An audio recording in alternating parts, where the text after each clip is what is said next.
Alright, gather round, folks, because the story of the Liverbirds isn't just about two glorified seagulls on top of a building. Oh no, it's a tale steeped in myth, mystery, and more than a little bit of mischievous magic. And let me tell you, if those two birds could talk, the secrets they'd spill about Liverpool would make your hair stand on end. The birth of a legend and a minor identity crisis. So picture this, it's the early 20th century and Liverpool is booming. Money's flowing like the Mersey at high tide, and the city decides it needs a new magnificent headquarters for its most powerful company, the Royal Liver Friendly Society. They commission this absolutely stunning building, the Royal Liver Building, groundbreaking name, I know. And everyone's thinking, what iconic symbol can we stick on top that screams Liverpool? Enter the Liverbird.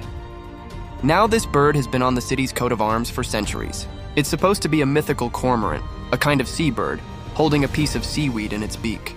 But here's the kicker. Nobody really knows what it's supposed to look like.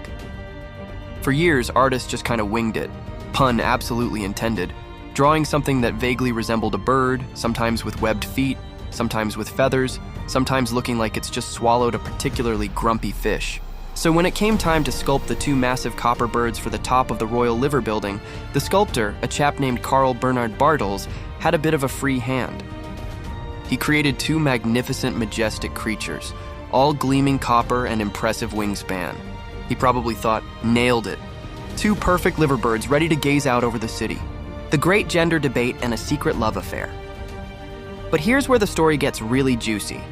Almost immediately, people started noticing something odd. The two birds weren't quite identical. One seemed to face out over the sea, keeping an eye on the incoming ships and the city's prosperity. The other looked inwards, watching over the city and its people. And then the whispers started. "I heard the one looking out to sea is the female," someone would say in a pub nursing a pint. "She's waiting for her sailor to come home." "Rubbish," another would scoff. "Everyone knows that's Bertie, the male. He's watching for danger, making sure no enemy ships sneak up the Mersey." And so the great gender debate began, raging on for decades with no clear winner. Some even claimed that if the two birds ever faced each other, Liverpool would cease to exist. Talk about pressure for a couple of copper statues. But the real secret, the one whispered only by the gulls circling their lofty perch, is this.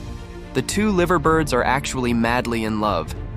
Eleanor, the one facing out to sea, yes, she's the female confirmed by ancient liverbird folklore and a tiny, almost invisible engagement ring on her left claw, is forever gazing longingly towards the horizon, dreaming of adventures beyond the waves. And Bertie, her devoted male counterpart, watches over the city, always making sure Liverpool is safe and thriving so Eleanor can return to him.